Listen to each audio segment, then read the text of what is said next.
Welcome to this interim episode of Cassette Culture, which we're rolling out while we work on season 2 of the podcast. I'm here once again with Jerry Kranitz, and we'll be talking to Geert-Jan Hobijn, the legendary founder of Staalplaat, the experimental music label started in 1982 from an Amsterdam squat. So, Jerry, how do you think the work on season 2 has been going from the interviews that we've done so far? I've been thrilled with it. You know, we've talked to Mark Lancaster, we've talked to Philip Sanderson, we've talked to Barry Lamb, Mark Lancaster of Instant Automatons and Deleted. We got so much history out of him. It was fantastic. Philip Sanderson, Snatch Tapes, Storm Bugs, incredible history. So it was a great conversation with him. Yeah. Ditto for Barry Lamb. It's been going great. Yeah, it feels like we're really sort of like digging back into that immediate first kind of post-punk generation of cassette labels now. So yeah, it's really great cultural archiving. Yeah, and we've been covering so much territory too, you know, so many aspects of it, you know, their music, their labels, you know, their communication experiences, distribution. So we'll have Gerrit on in a moment and cut to our conversation about what's happening with Staalplaat and his projects at the moment. But I just wanted to tell you and our listener what's going on with the podcast and Spotify. We've basically had a breakup with Spotify. So the last episode was the Copy This mix that we had Joshua James Amberson do for us, which was all based on independent music that was reviewed in the Copy This cassette fanzine. So we put out a music mix just to kind of build out that picture of what's going on in the current scene. And within 12 hours, I get an email from Spotify, which I have here. It has come to our attention that this podcast may contain content that infringes the intellectual property rights of a third party.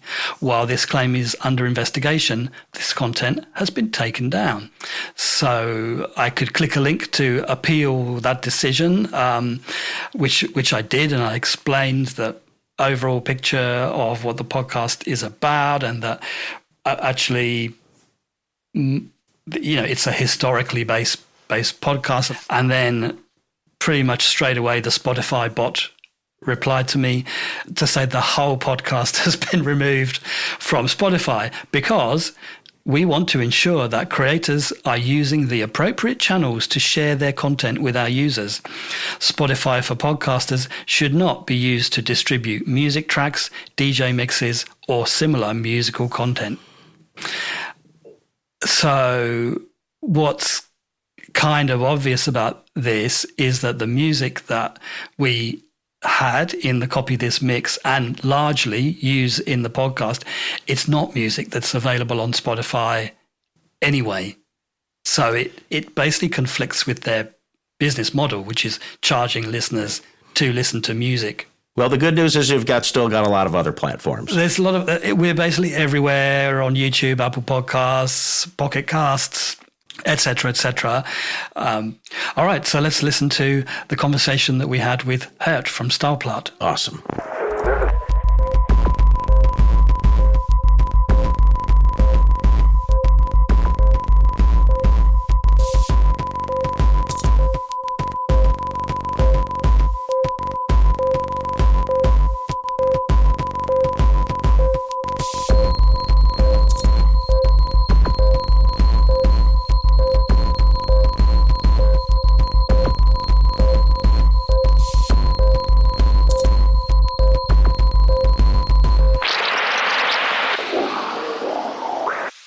I was just looking through all of the discography and I saw that you still today release on all different media formats, CD and vinyl and cassette. So I was curious to know what makes you decide whether a particular release is suitable for a particular format. One, there is a sort of enjoyment of funny formats. So I kind of like making things that I haven't done before. So we made a flexi-postcard, for instance, and that was just as a sort of adventure to see what happens. In general, there is a market that sort of forces you. So there is a mixture of serving your current situation and a sort of long-term view and a sort of enjoyment of doing things. We started as a cassette label in 1982. So there is, of course, a sentimental reason for that, to sort of return to the cassette. And now I can do it much more luxurious and professional than I used to do in 1982. And I had in the Muslimgauze archive that his parents gave to me a few cassettes. And I thought I should not put a cassette on a CD. So I thought, as a sort of tribute to the fact that these were cassettes, I released them as cassettes. So it mostly has a sort of logic.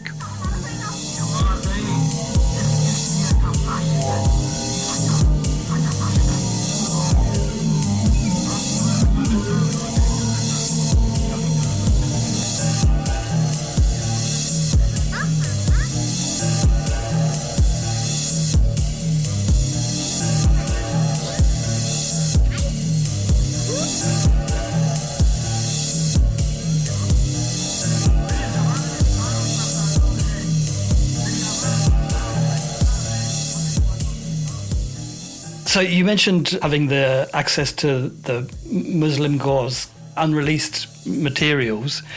So do you keep that as like a separate kind of label activity, releasing all of that stuff? I am and always have been a huge fan of Bryn and think he's probably my favorite artist, together with Panasonic. After the funeral, I was in Manchester during the funeral with 4 other people. The parents said, "You can take whatever you want." And I was sort of shocked and said, no, but you don't take stuff of dead people. And they said, anything you don't take, we'll throw away. And of course, that was the most terrible idea I could imagine. So I stuffed everything purely without thinking, just sort of to make sure that it's not being dumped. And then when you're home, you have this giant box of DATs and CDRs, and it's only natural as a label that you go, okay, let's see, what do we have here?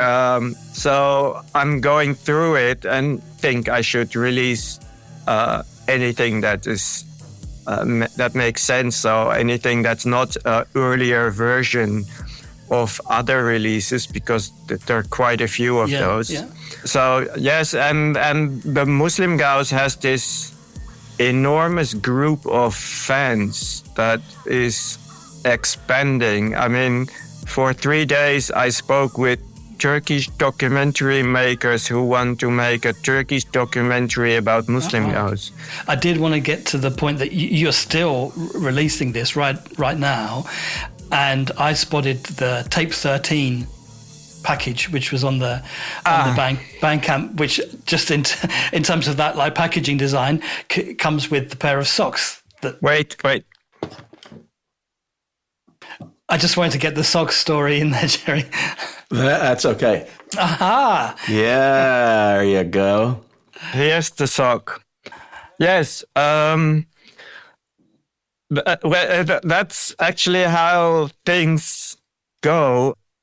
I was on a market and there was this African guy who sold African design textile, and I noticed that his socks I suspected that they were his own design. And I asked him, you make your own socks, you design your own socks. And he was like, yes. And I said, so if I give you a design, you can make socks. And he goes, yes, I can. And I said, so give me your address and I'll send you a design idea. And he said, yes, and I can help you, like make it proper to make socks out of it. And I sent him my design and he was really happy. And I ordered actually 200, but he gave me 100. Oh. When I stood there, I knew instantly that a sock would make a brilliant cassette package. And I don't know how or why, that just works for me. And I also knew how I wanted to design the sock. And I knew I had one last cassette release and from the Muslimgauze box. So to make that one a sort of over-the-top cassette was natural, I think, like your farewell, go out with a bang kind of attitude. I have to have this. I forget what we were talking about earlier, but you mentioned a sewing machine. So I thought you were going to say that you made them all the socks yourself. No. It was just a PDF file sent to Africa. So yeah. It was, and then I got this giant plastic bag with 100 pair of socks in it. But I have 3 sewing machines. One semi-industrial that I use mostly because if you sew 300 covers, that means you must sew 600 lines.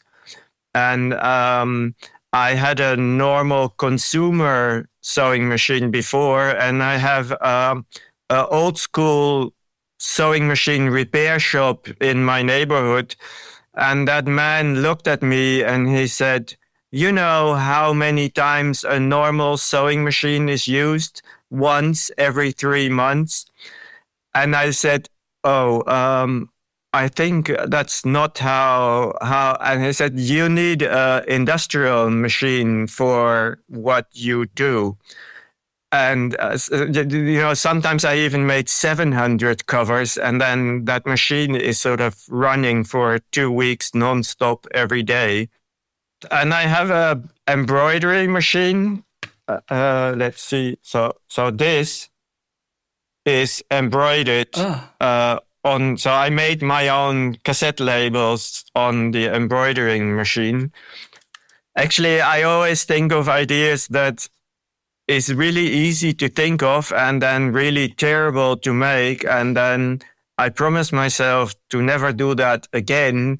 And then after half a year, I go, maybe I should, maybe I should do something like that again.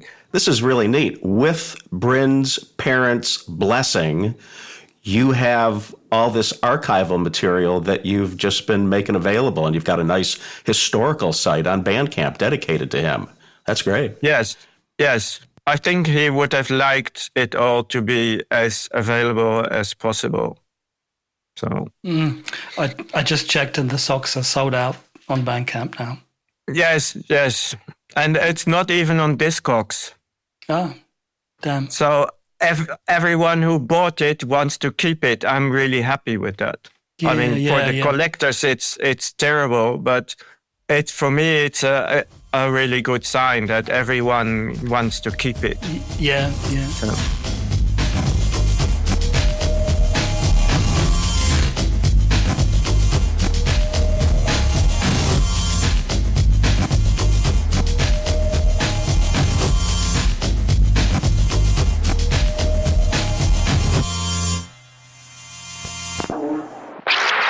One of the more recent projects that I became aware of was the reissue series you've been doing with the Korm Plastics cassettes. Yes. And I was curious about, how did that project come about? Well, as some people might know, Korm Plastics is the label of Frans de Waard. Frans de Waard used to work at Staalplaat. And before he worked at Staalplaat, he was a customer in our store. And I even when he was a high school kid, he would come to the store and ask difficult questions. So we know each other really long. And at one point, I told him, you should put your whole back catalog on Bandcamp so that it's available for people. And I kind of like Bandcamp, that where people have this sort of whole history available, and you have people who have everything for pay what you like. I think that's a really nice way of making material available. He said, I recently listened to all the material and he didn't like any of the titles.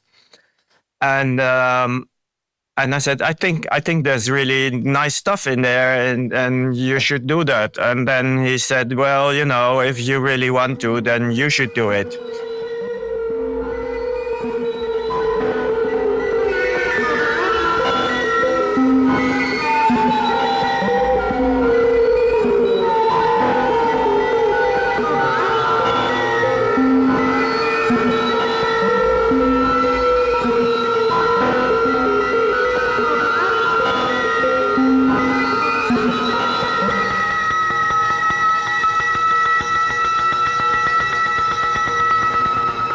So I went through all the masters, I got copies, and then picked the ones I really liked and I thought were relevant. And then Radboud remastered them and cleaned them. And then I did complete reworks of all the artwork in true Staalplaat sense. So absurdly complex covers in absurdly complex boxes, like the haters in burned wood. Or I really enjoy going absurdly crazy on covers. And they're beautiful, by the way. So it's yes, they should be. It's a successful effort to have that creative vision for the packaging as well. Yes.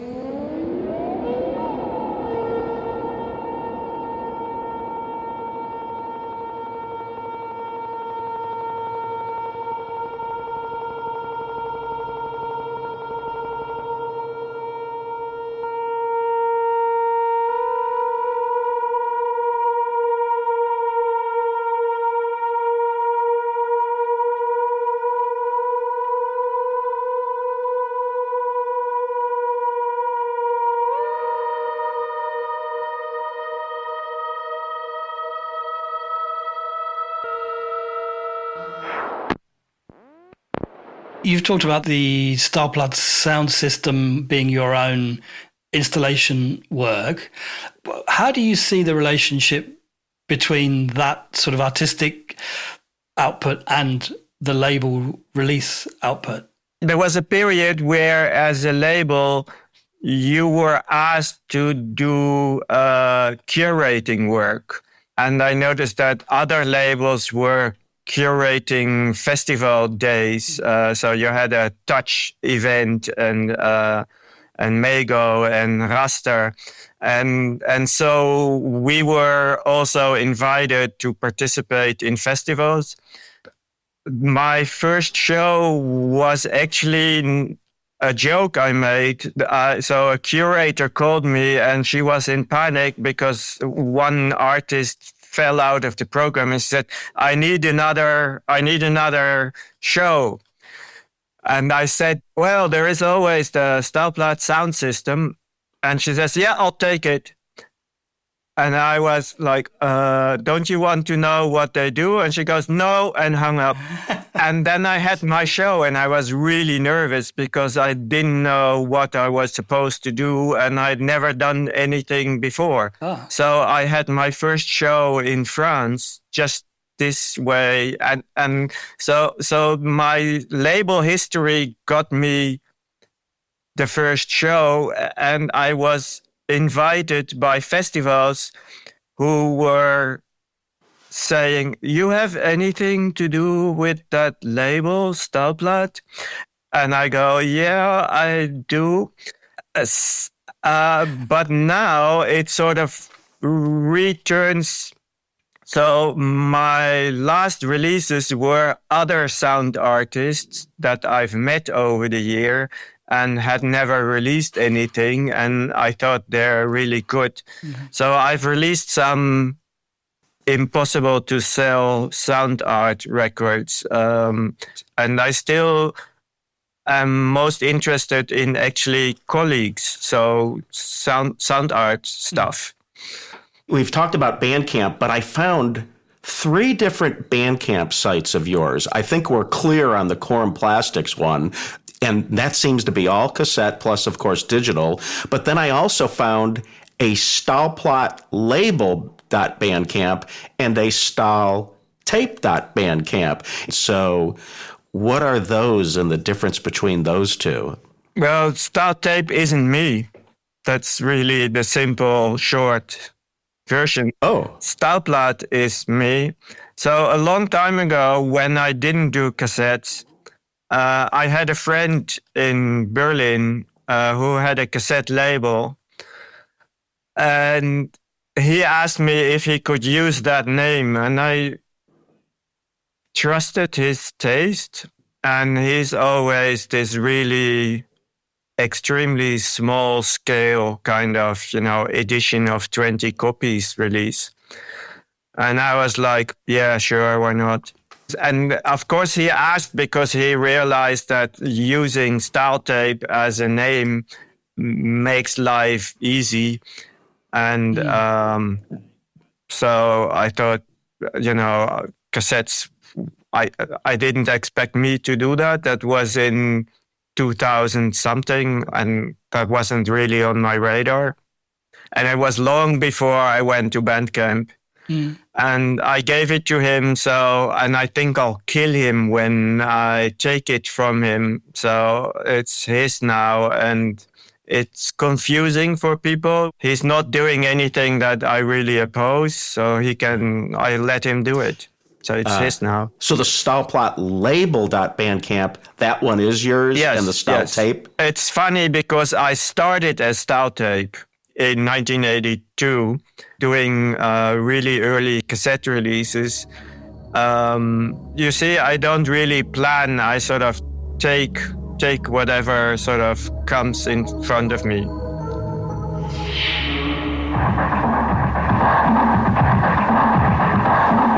In this episode, you heard me, Martin Franklin, with Jerry Kranitz, speaking to Geert-Jan Hobijn, founder of Staalplaat.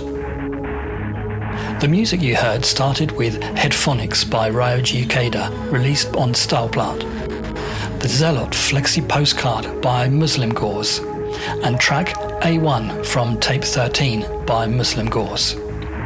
Live at the Clocktower by Arcane Device from the recent cassette reissue 6 on Korm Plastics.